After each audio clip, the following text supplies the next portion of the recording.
കന്യാസ്ത്രീകളുടെ അറസ്റ്റുമായി ബന്ധപ്പെട്ട് കേരളത്തിൽ സംഘപരിവാറിന്റെ പേരിൽ ഹൈന്ദവ ക്രൈസ്തവ സ്പർദ്ധ സൃഷ്ടിക്കാൻ LDF, UDF, SDPI ടീമുകൾ നന്നായി ശ്രമിക്കുന്നുണ്ട്. കമന്റുകളായും പോസ്റ്റുകളായും വീഡിയോകളായും നമ്മളതൊക്കെ കാണുന്നുമുണ്ട്. PFI അനുഭാവം പുലർത്തിയിരുന്ന ഒരുപാട് ആളുകൾ സോഷ്യൽ മീഡിയയിൽ നന്നായി കുത്തിത്തിരിപ്പുണ്ടാക്കുന്നുമുണ്ട്. എന്നാൽ ഇതേ ആളുകൾ തന്നെയാണ് ഇവർ നടത്തിയ ദീൻ പ്രചാരണങ്ങളെ ചെറുത്തു എന്ന പേരിൽ തമിഴ്നാട്ടിൽ പട്ടികജാതി വിഭാഗത്തിൽപ്പെട്ട ആളുകൾക്കിടയിൽ ആക്രമണങ്ങൾ അഴിച്ചുവിട്ടതും. ആ കഥ നിങ്ങൾക്കറിയുമോ? പറഞ്ഞുതരാം. ഇത് തമിഴ്നാട്ടുകാരൻ ഒരു രാമലിംഗത്തിന്റെ കഥയാണ്. വെറും കഥയല്ല, നടന്ന സംഭവം.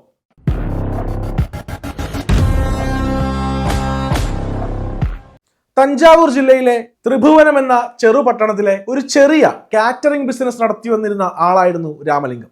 തനി നാട്ടുംപുറത്തുകാരൻ, സാധു, പരോപകാരി, നേതാവ്, നൻപൻ എന്നിങ്ങനെ രാമലിംഗത്തിന് നാട്ടുകാർ ചാർത്തി കൊടുക്കാത്ത വിശേഷണങ്ങൾ ഒന്നും തന്നെ ഇല്ലായിരുന്നു.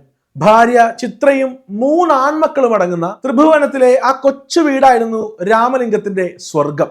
പട്ടികജാതിയിൽപ്പെട്ട ആളുകളായിരുന്നു ത്രിഭുവനത്തിലെ ഭൂരിഭാഗം ജനങ്ങളും.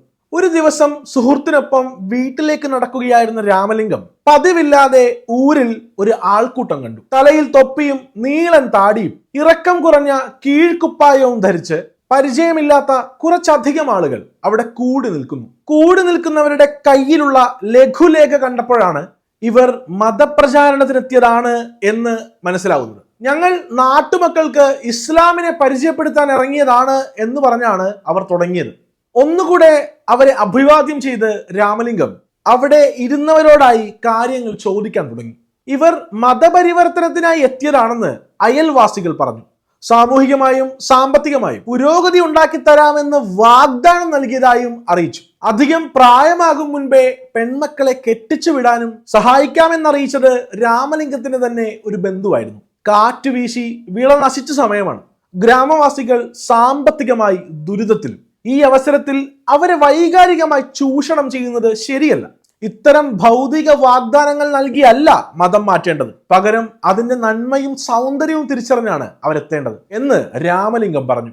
സമയം സന്ധ്യയോടടുക്കുന്നതിനാലും രംഗം അല്പം വൈകാരികമായി തീർന്നതിനാലും മതപരിവർത്തകർ സാവധാനം അരങ്ങൊഴിഞ്ഞു. പിറ്റേ ദിവസം രാവിലെ അവരുടെ പുരോഹിതനെ കൂട്ടിയെത്താമെന്നും രാമലിംഗം സുഹൃത്തുക്കളോടൊപ്പം ഉണ്ടാവണമെന്നും അറിയിച്ചിട്ടാണ് അവർ മടങ്ങിയത്. രാവിലെ തന്നെ മതപുരോഹിതനും സംഘവും രാമലിംഗത്തിന്റെ വീട്ടിലെത്തി. മൂതൻ അഹമ്മദ് ഷാലി എന്നായിരുന്നു ആ പുരോഹിതന്റെ പേര്.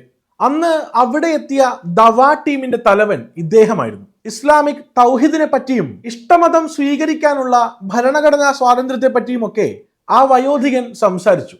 മതസഹിഷ്ണുതയാണ് നമുക്ക് വേണ്ടതെന്നും പരസ്പര ബഹുമാനമാണ് മതങ്ങൾ പുലർത്തേണ്ടതെന്നും ആയതിനാൽ ആയാസരഹിതമായി മതപ്രബോധനം നടത്താനുള്ള സാഹചര്യം ഒരുക്കണമെന്നും പുരോഹിതൻ അറിയിച്ചു. ഒക്കെ ക്ഷമയോടെ കേട്ട രാമലിംഗം ഒരു മനുഷ്യന്റെ ഭൗതിക സാഹചര്യങ്ങളും വിഷമാവസ്ഥയും മുതലെടുത്ത് മതപ്രചരണത്തിന് ഉപയോഗപ്പെടുത്തുന്നത് എതിർക്കപ്പെടേണ്ടതാണെന്ന് ഉറച്ച സ്വരത്തിൽ തന്നെ പറഞ്ഞു. ഇതല്ല മതസഹിഷ്ണുതയെന്നും സഹിഷ്ണുത എന്നാൽ പരസ്പരം മനസ്സിലാക്കിക്കൊണ്ടുള്ള ആത്മീയ സ്നേഹമാണെന്നും കൂട്ടിച്ചേർത്തു. ഹിന്ദുക്കൾ ഒരിക്കലും മുസ്ലിങ്ങൾക്കെതിരല്ല. അവർ അവരുടെ ദൈവത്തിൽ വിശ്വസിച്ച് ജീവിച്ചോട്ടെ. നിങ്ങൾ നിങ്ങളുടെ ദൈവത്തിലും വിശ്വസിച്ച് ജീവിക്കുക. ഞാൻ നിങ്ങളുടെ ഒപ്പം മസ്ജിദിൽ വരാൻ തയ്യാറാണ്. ഞാൻ നിങ്ങളുടെ ഏത് പ്രാർത്ഥനയിലും പങ്കെടുക്കാൻ തയ്യാറാണ്. പക്ഷെ നിങ്ങൾ അത്തരത്തിൽ ക്ഷേത്രത്തിൽ വരാൻ സമ്മതിക്കുമോ? പള്ളിയിലെ നേർച്ചക്കഞ്ഞി ഞാൻ ആവോളം കുടിച്ചിട്ടുണ്ട്. പകരം അമ്പലത്തിലെ നേദ്യച്ചോറ് അല്പം രുചിച്ചു നോക്കാനെങ്കിലും നിങ്ങൾ തയ്യാറുണ്ടോ? തുടർന്ന് അനുവാദത്തോടെ അടുത്തിരുന്നയാളിന് തൊപ്പി ഊരി സ്വയം തലയിലണിഞ്ഞു. ഒരു മുസൽമാന്റെ സുന്നത്തായ ഈ തൊപ്പി അണിഞ്ഞു നിൽക്കുന്നതിൽ എനിക്ക് അഭിമാനമേ ഉള്ളൂ.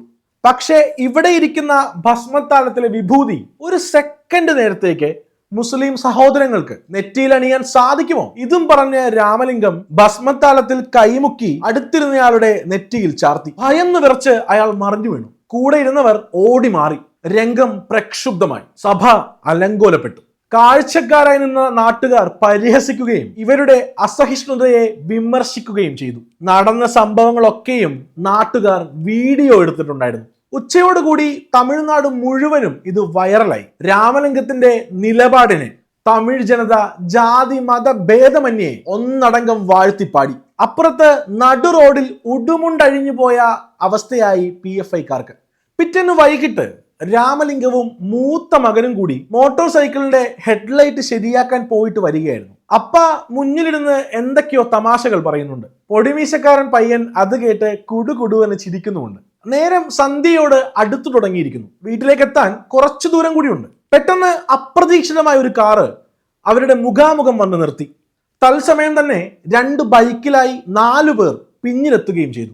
ഒരു നിമിഷം സ്തബ്ധിച്ചു പോയ രാമലിംഗം എന്താണ് നടക്കുന്നതെന്ന് മനസ്സിലാവാതെ ഇരു കൈയും ഹാൻഡിൽ തന്നെ മുറുകെ പിടിച്ചിരുന്നു. കാറിൽ നിന്ന് ആദ്യം ചാടി ഇറങ്ങിയവൻ പൊടുന്നനെ ഇടത് കൈയിൽ കരുതിയിരുന്ന മുളകുപൊടി രാമലിംഗത്തിനും മകനുമെതിരെ എറിഞ്ഞു. നീറ്റലുകൊണ്ട് കരഞ്ഞു പുളഞ്ഞ മകൻ അച്ഛന്റെ വയറ്റിൽ ചുറ്റിപ്പിടിച്ച് ഭയന്ന് നിലവിളിച്ചു. മുളകുപൊടി എറിഞ്ഞവന്റെ മറുകൈയിലിരിക്കുന്ന ഇറച്ചി വെട്ടുന്ന കത്തി തന്റെ മകന്റെ കഴുത്ത് ലക്ഷ്യമാക്കിയാണ് വരുന്നതെന്ന് കണ്ട രാമലിംഗം അലറി വിളിച്ചുകൊണ്ട് മകനെ തള്ളി താഴെയിട്ടു. പക്ഷെ വെട്ട് അപ്പോഴേക്കും രാമലിംഗത്തിന്റെ ഇടതു തോളിൽ പതിഞ്ഞിരുന്നു. ഞൊടിയിടയിൽ പാഞ്ഞെടുത്ത മറ്റു സംഘം വെട്ടുകൊണ്ട് പുളഞ്ഞ രാമലിംഗത്തിന്റെ വലത് കൈ പൊക്കിപ്പിടിച്ച് എന്തോ ഉരുവിട്ടുകൊണ്ട് അയാളുടെ വലം കൈ ഒറ്റ വെട്ടിന് 2ആയി മുറിച്ചെറിഞ്ഞു.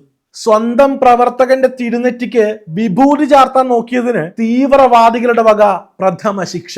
ഇനിമേൽ ഉയരാത്ത രീതിയിൽ ആ കൈ ചീന്തി എറിയപ്പെട്ട് കഴിഞ്ഞിരിക്കുന്നു. കൊടുവാളുകൾ അന്തരീക്ഷത്തിൽ ഉയർന്നു പൊങ്ങി. കുറ്റിക്കാട്ടിൽ വിറങ്ങലിച്ചു കിടന്ന മകന്റെ മുന്നിലിട്ട് അവർ ആ മനുഷ്യനെ ഇഞ്ചിഞ്ചായി വെട്ടി നുറുക്കി. ക്ഷണനേരത്തിൽ സ്ഥലം കാലിയാക്കുകയും ചെയ്തു. വിറയാർന്ന കൈകൊണ്ട് അപ്പയുടെ മുഖം വാരി മടിയിൽ വെച്ച് അലമുറയിട്ട മകനോട് വ്യക്തവും കൃത്യവുമായി ഒരു കാര്യം പറഞ്ഞിട്ടാണ് ആ ജീവൻ വെടിഞ്ഞത്. കണ്ണാ, നിന്റെ അപ്പയെ ആക്രമിച്ചത് റിവാസുദ്ദീൻ എന്ന നമ്മുടെ ഒരു സുഹൃത്തിന്റെ ബന്ധുക്കളാണ്. മോൻ പോലീസിൽ പറയണം. വാർത്ത അറിഞ്ഞതോടെ നിമിഷാർദ്ധങ്ങൾ കൊണ്ട് തമിഴ്നാട് ഞെട്ടിവിറച്ചു. സോഷ്യൽ മീഡിയയിൽ പ്രതിഷേധാഗ്നി കൊടുമ്പിരി കൊണ്ടു. കഥനഭാരത്താൽ നിലതെറ്റിയ സമൂഹം കണ്ണിൽ കണ്ടതൊക്കെ നശിപ്പിച്ചു. അഗ്നിപർവ്വതം പോലെ പൊട്ടിത്തെറിച്ച തമിഴ്നാട് BJP നേതൃത്വം ഡൽഹി വിറപ്പിച്ചു. ദ്രുതഗതിയിൽ IBയും NIAയും അടങ്ങുന്ന സ്പെഷ്യൽ സംഘം തഞ്ചാവൂരിൽ പറന്നിറങ്ങി. മരണമൊഴി വ്യക്തവും കൃത്യവുമായതിനാൽ ഒന്നിടവില്ലാതെ എല്ലാ പ്രതികളെയും അവർ പെട്ടെന്ന് പിടികൂടി. ഒക്കെയും റാഡിക്കൽ എക്സ്ട്രീമിസം എങ്ങനെയൊക്കെയോ കുത്തിവെക്കപ്പെട്ട സാധാരണ മുസ്ലിം ചെറുപ്പക്കാർ. സാഹോദര്യവും സഹിഷ്ണുതയും പഠിപ്പിക്കാൻ തലേ ദിവസം വീട്ടിലെത്തിയ തലവന്റെ അറസ്റ്റാണ് എല്ലാവരെയും അക്ഷരാർത്ഥത്തിൽ ഞെട്ടിച്ചത്. രാവിലെ ദിവ്യപ്രഭാഷണം നടത്തിയ തലവൻ വൈകിട്ട് PFI മീറ്റിംഗിൽ ആദ്യം കൈ വെട്ടണമെന്നും പിന്നെ കഴുത്ത് വെട്ടണമെന്നും ഒക്കെയുള്ള പ്രഭാഷണങ്ങളാണ് നടത്തിയതെന്ന് NIA കുറ്റപത്രത്തിലുണ്ട്. ജനിച്ചിട്ട് ഇന്നേ വരെ ജീവിതത്തില് ഒരു ശത്രു പോലും ഉണ്ടാവാത്ത ആയുസിന്റെ നല്ല പങ്കും സമൂഹത്തിന്റെ നന്മയ്ക്കായി നീക്കിവെച്ച രാമലിംഗം ഒരു വേട്ടനായയെ പോലെ ഇഞ്ചിഞ്ചായി തെരുവിൽ വെട്ടി നുറുക്കപ്പെട്ടു. അതിന് കാരണം സ്വന്തം സമുദായത്തിലെ ദൈന്യത മുതലെടുത്ത് നടത്തിയ മതപരിവർത്തനങ്ങളെ ചോദ്യം ചെയ്തതുകൊണ്ട്. ഇങ്ങനെ മതം മാറ്റ കാര്യങ്ങളിൽ വിമർശനം ഉയർത്തിയതിന്റെ പേരിൽ നടു റോഡിൽ പൈശാചിക കൊല നടത്തിയ ആളുകളാണ് ഇപ്പോ ഛത്തീസ്ഗഡിലെ കന്യാസ്ത്രീമാർക്ക് ഐക്യദാർഢ്യം പ്രഖ്യാപിച്ചെത്തിയിരിക്കുന്നതെന്ന് മറക്കരുത്. കരുതിയിരിക്കുക. മുതലെടുക്കാൻ അവസരം നൽകരുത്.